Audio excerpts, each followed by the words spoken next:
داسې مریضان چې هغوی ته په غټو بولو کې صرف وینه راځي، یعنی بلیډینګ کېږي چې هغې ته موږ هیمورایډ وایو، لاندې نه جلن وي، درد کېږي، خارښت راځي، د هغوی دپاره هغه که ماشومان وي هیمامیلس 30 په د سکرین باندې تاسو ته میډیسن ښکاري. ستاسو ماشومانو ته په وړو بولو کې وینه راځي، لاندې نه درد کېږي، جلن کېږي، د هیمامیلس میډیسن په 30 کې راواخلئ. صبح دوپهر شام 5 قطرې، یعنې د ورځې 3 ټیمه په یو ګوټ اوبو کې 2 هفتو پورې ورکړئ. بواسیر به هم ټیک شي، وینه به هم ټیک شي. دې نه علاوه لویو مریضانو دپاره، مطلب ایډلټس وي، بالغه وي، هغه که زنانه دي هغه که نارینه دي، چې د هغوی په غټو بولو کې بلډ راځي، یعنې موږ چې ورته خوني بواسیر وایو، لیکسس 200 په د سکرین باندې تاسو ته نوم ښکاري، په 200 طاقت کې راواخلئ. یو هفته 3 ټیمه تاسو د مریض ته استعمال کړئ، انشاءالله خوني بواسیر به ورسره په مستقل توګه ټیک شي. نمبر 3 داسې مریضان چې د هغوی ته خوني بواسیر خو نه وي، صرف لاندې نه مطلب د غټو بولو په ځای باندې جلن کېږي، خارښت کېږي، لږ شانتې درد کېږي. ایلوس 30 5 قطرې 3 ټیمه یو ګوټ اوبو کې د یو شیشه تاسو استعمال کړئ، انشاءالله دې سره به ستاسو بادي بواسیر قبض په مستقل توګه ټیک شي.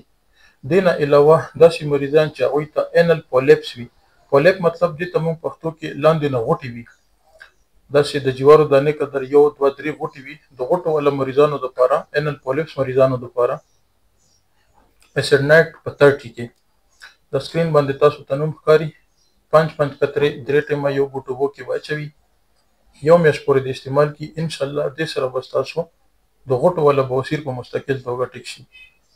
بعضې مریضانو کولمه بهر وځي، کانچ نکلنا یا اینل پرولیپس، هغه که لوی دي هغه که ماشومان دي، امونیم کارپ 30 د سکرین باندې تاسو ته نوم ښکاري، 5 قطرې 3 ټیمه یو ګوټ اوبو کې یو میاشت پورې استعمال کړئ. کانچ نکلنا یا کولمه بهر وتل هغه به ورسره په مستقل توګه ټیک شي. بعضې مریضانو ته بواسیرو مسله نه وي، هغوی ته فیسچولا مسله وي. فیسچولا څه ته وایي؟ لویو بولو نه لږ مطلب 1 انچه نیم انچه په سایډ باندې یو دانه شانتې وي، د هغې نه پیپ ځي، د هغې نه وینه ځي، هر وخت د مریض شلوار پې ګنده وي. داسې مریضانو دپاره چې چاته فیسچولا بیماري وي، هیپرسلف 30 بیلډونا 30 دواړه مکس 5 قطرې په یو ګوټ اوبو کې د خوراک نه بعد. دې نه علاوه ګریفایټس په 30 کې 5 قطرې 3 ټیمه په نهاره باندې یو میاشت پورې د استعمال کی.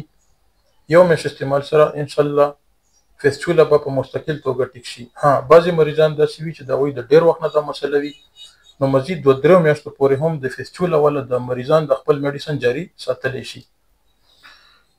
امید ده انشاءالله چې کوم مریضانو د بواسیرو حوالې سره تپوسونه کړي هغوی ته به جواب میلاو شوی. نور که داسې کوم مریضان وي او هغوی ته د بواسیرو حوالې سره کومې مسلې وي، دا میډیسن تاسو استعمال کړئ، ستاسو پریشاني، ستاسو د بواسیرو بیماري دا به ورسره په مستقل توګه ټیک شي.